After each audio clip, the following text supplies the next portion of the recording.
গ্যাংটক থেকে পেলিংয়ের পথে। গ্যাংটকও সিকিমে, পেলিংও সিকিমে, কিন্তু গ্যাংটক থেকে পেলিং যাওয়ার পথে আমরা কিন্তু ওয়েস্ট বেঙ্গলে ঢুকলাম, তারপর আবার সিকিমে ঢুকলাম। পথে পড়ল এই রেস্টুরেন্টটি, নাম ফাল্গুনি। এই ফাল্গুনিরই ব্যাকইয়ার্ড দিয়ে বয়ে চলেছে এক পাহাড়ি নদী, নাম রঙ্গিত। ফাল্গুনি রেস্টুরেন্টের খাওয়া দাওয়া খুবই সুন্দর। ওখানেই আমরা লাঞ্চ সারলাম।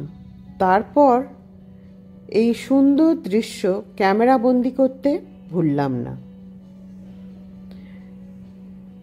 এইখানে বেশ অনেকটা সময় কাটিয়ে তারপর আবার এগিয়ে চললাম পেলিংয়ের পথে। আজকের ভিডিওতে আমি শেয়ার করব পেলিংয়ের ফেমাস ট্যুরিস্ট স্পটগুলো। প্রতিটি স্পট আমরা ঘুরেছি এবং সেইগুলো ডিটেলসে আমি শেয়ার করব। এরকম একটি গেট আবার আমাদের ওয়েলকাম করলো সিকিমে। পেলিংয়ের যাত্রাপথটা খুব একটা মসৃণ ছিল না, রোড কন্ডিশন অসম্ভব খারাপ। হয়তো এই জন্যেই ড্রাইভার আমাদের অনেকটা পথ ঘুরিয়ে পেলিং নিয়ে এলো। এরকম একটি টানেল পেলাম, যে টানেলটি অনেকটাই লম্বা। হোটেল পৌঁছেই কাঞ্চনজঙ্ঘার এই ভিউটা পেয়ে মনে যেন এক অপার শান্তি পেলাম। সন্ধেটা কাটলো হোটেলের সামনেই এরকম একটি মেলাতে। এটা ওখানকার ট্রেডিশনাল ফেয়ার। এইখানে যা সব স্টল ছিল সবই ওদের ট্রেডিশনাল জিনিসপত্র বিক্রি হচ্ছিল। এই মেলারই ঠিক গেটের সামনেই ছিল এক বাঙালি রেস্টুরেন্ট, নাম কস্তুরী। আমাদের বললেন কস্তুরীর কর্ণধার ওনার ওখানে সকালে ব্রেকফাস্টটা সারতে। সেই মতো আমরা সকালে চলে এসেছিলাম কস্তুরীতে ব্রেকফাস্ট করতে। প্রচণ্ড কস্টলি একটা রেস্টুরেন্ট, না বলে পারলাম না। ব্রেকফাস্ট সেরে বেরিয়ে পড়লাম আমাদের প্রথম ডেস্টিনেশন পেলিং স্কাইওয়াক। পৌঁছেই প্রথমে টিকিট কাটতে হবে, সেই মতো রাইট সাইডে একটা প্যাসেজ চলে গেছে, সেই প্যাসেজ দিয়ে এগিয়ে গেলাম। কিছুটা সিঁড়ি পেলাম, সেই সিঁড়ি দিয়ে নেমে গিয়ে বেশ অনেকটা এরিয়া। ওখানে ওয়াশরুম আছে, কিছু বসার জায়গা আছে, আর আছে টিকিট কাউন্টার। টিকিট চার্জ আমি ওপরে স্ক্রিনে দিয়ে দিলাম।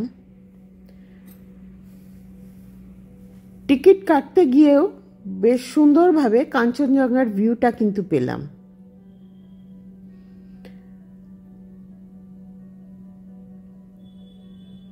তারপর ওপরে উঠে এসে জুতো খুলে রেখে স্কাই ওয়াকের দিকে এগিয়ে গেলাম।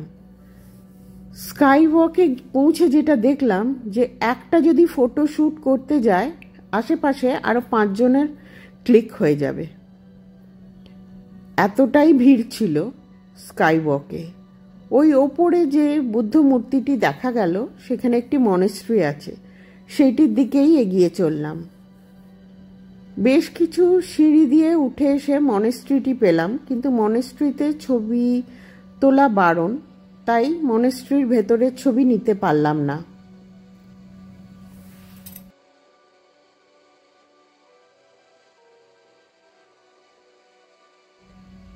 মনেস্ট্রির সামনে দাঁড়িয়ে কাঞ্চনজঙ্ঘাকে মন ভরে দেখে তারপর ভেতর দিয়ে উঠে গেলাম মনেস্ট্রিটির ওপরে। ভেতরে একটা ভিডিও, মানে ছোট্ট একটি ভিডিও আমি ক্লিক করে ফেলেছিলাম।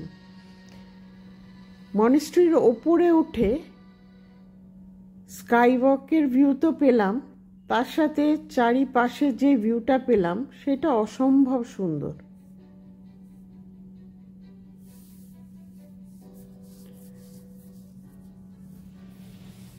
এখান থেকে চলল ফটোশ্যুট।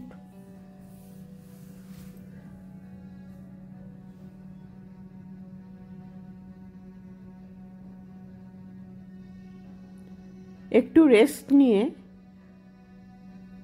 যে যার ইচ্ছে মতো ফটো তুলে আমরা চললাম কাঞ্চনজঙ্ঘা ওয়াটারফলসের উদ্দেশ্যে।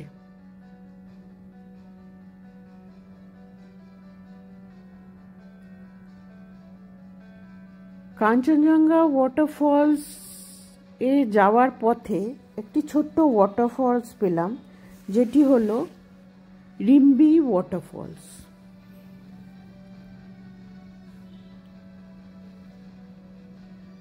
এই রিম্বি ওয়াটারফলসের সামনে আমরা দেখলাম জিপ লাইনিং হচ্ছে। বেশ দড়ি করে এদিক থেকে ওদিক ক্রস করছে অনেকেই।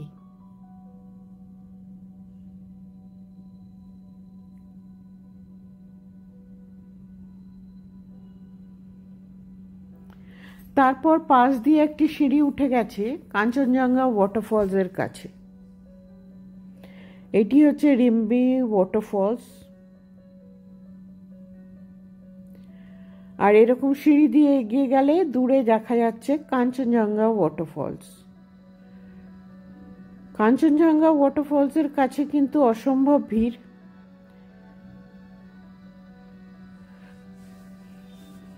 খুব কষ্টে কিছু স্টিল পিকচার নিয়েছিলাম।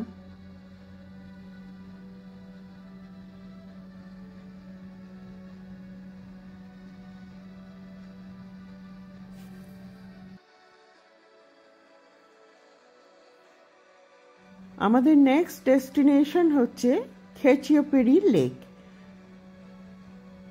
এইখানেও কিছু চার্জ দিয়ে ঢুকতে হয়। আমি টিকিটের চার্জ স্ক্রিনে দিয়ে দিলাম। এইটা ওদের খুব সিক্রেট একটা লেক বলা যেতে পারে। এখানে নাকি যা উইশ করা হয় সেটা ফুলফিল হয়।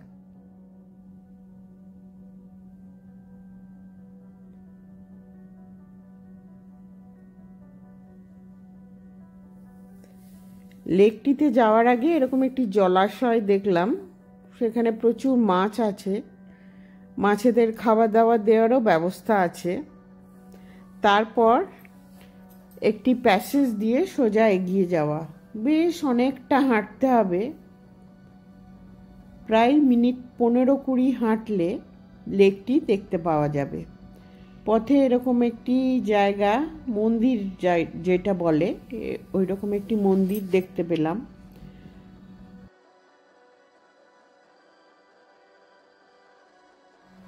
এই পথ দিয়ে যেতে যেতে দেখলাম লোকজন পাথর সাজিয়ে রাখছে। নিচে বড় একটি পাথর, তারপর আস্তে আস্তে ওপরের দিকে ছোট পাথর। জানতে পারলাম ওরা কিছু মানত করে বা উইশ করে এই পাথরগুলি সাজাচ্ছে, ওদের তাহলে উইশ ফুলফিল হবে। এরপর বেশ অনেকটি পথ হেঁটে পৌঁছলাম ওদের লেকটার কাছে, এবং ওখানে কিছু মন্দির মতো করা আছে যেখানে পুজো আর্চা হয়। ধূপকাঠির গুঁড়ো পড়ে আছে। লেকটিতে খুবই অল্প জল ছিল ঠিকই, কিন্তু জায়গাটা বেশ সুন্দর। একটা মানে প্রেয়ার এরিয়া বলা যেতে পারে, যেখানে বেশ কিছু ঠাকুরের মূর্তি দেখতে পেলাম, বুদ্ধ মূর্তি দেখতে পেলাম।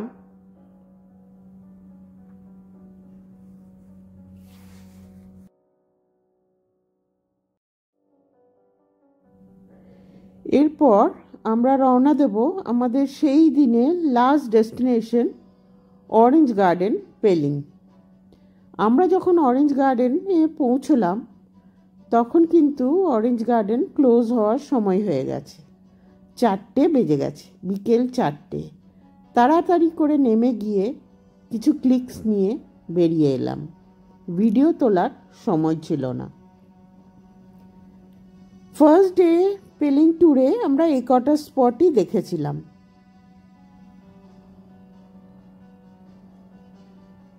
নেক্সট ডে ব্রেকফাস্ট সেরেই কিন্তু আমরা বেরিয়ে পড়লাম। প্রথমেই যাব মনেস্ট্রি দেখতে।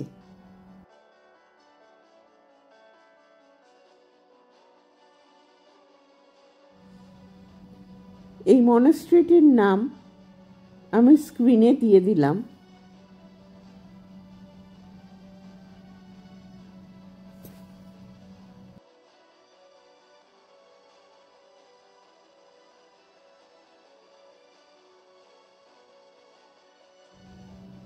জানতে পারলাম এটি one of the oldest monastery of Sikkim. ভেতরে ছবি তোলা বারণ, কিছু ফটোজ আমি চেষ্টা করেছি নেওয়ার, কিন্তু ভেতরে একটি মিউজিয়াম মতো ছিল, সেখানে প্রচুর পুরনো জিনিসপত্র রাখা ছিল, সেইখানে ভিডিও আমি তুলতে পারিনি।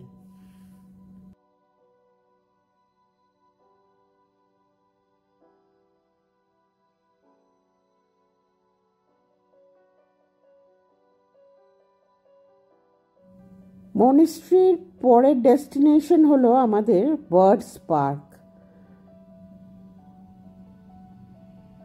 এখানেও লাগলো এন্ট্রি চার্জ, স্ক্রিনে রইল আমাদের টিকিট কস্ট। এইখানে এন্ট্রি নেওয়ার পরে আমরা দুটো স্পট দেখব, একটি হলো বার্ডস পার্ক, আরেকটি হলো র্যাবডেন্সি রুইন্স। এই র্যাবডেন্সি রুইন্স হচ্ছে একটি পুরনো প্যালেসের ধ্বংসাবশেষ। এই যে প্যাসেজটা যাচ্ছে, এর লেফট সাইড দিয়ে কটা সিঁড়ি উঠে যাবে, সেইটা চলে যাচ্ছে বার্ডস পার্কের উদ্দেশ্যে, আর আমরা নেব রাইট সাইডের এই প্যাসেজটি, যেটি দিয়ে প্রায় 20 থেকে 25 মিনিট হাঁটলে পড়বে ওই রুইন্সের, মানে ওই প্যালেসটির ধ্বংসাবশেষ।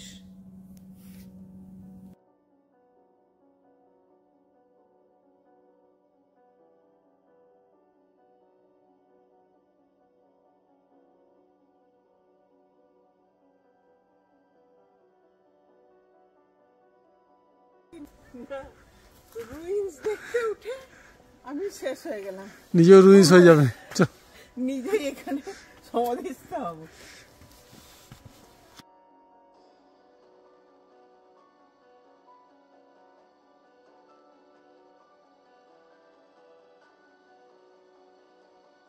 অনেকটা পথ হেঁটে এসে সবাই খুবই টায়ার্ড, তাই ওপরে উঠে সবাই কিন্তু বেশ অনেকক্ষণ রেস্ট নিলাম, জল টল খেয়ে কিছু ফটো টটো ক্লিক করে তারপর নেমে এলাম।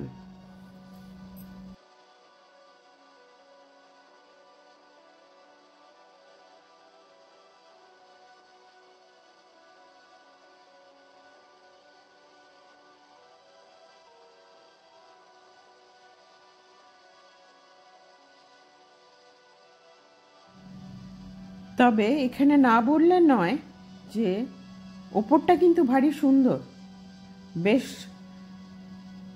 বসে থেকে এনজয় করার মতো একটা জায়গা। আমাদের সময়টা কিন্তু খুব তাড়াতাড়ি কেটে গেল।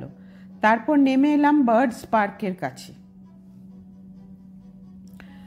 বার্ডস পার্কের এইখানে পুরো ভিউটা খুবই সুন্দর, প্রচুর পাখি তো দেখলামই, তবুও তার সাথে যেই গার্ডেনটা আছে সেটা আরো বেশি সুন্দর লাগলো আমার কাছে।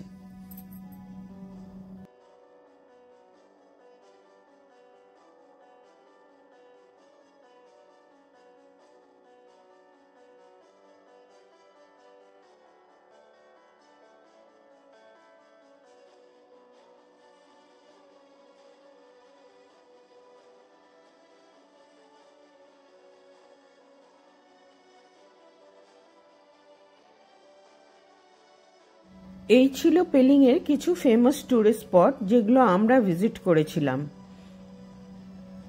এখান থেকে বেরিয়ে এই পার্ক এরিয়ার মধ্যেই ছিল একটি রেস্টুরেন্ট, সেখানে লাঞ্চ সারলাম, তারপর রা বাংলার উদ্দেশ্যে রওনা দিলাম। খুব শীঘ্রই ফিরে আসছি রা বাংলার ভিডিও নিয়ে। So stay in touch with Soma and her passion. See all my friends and love you all. By.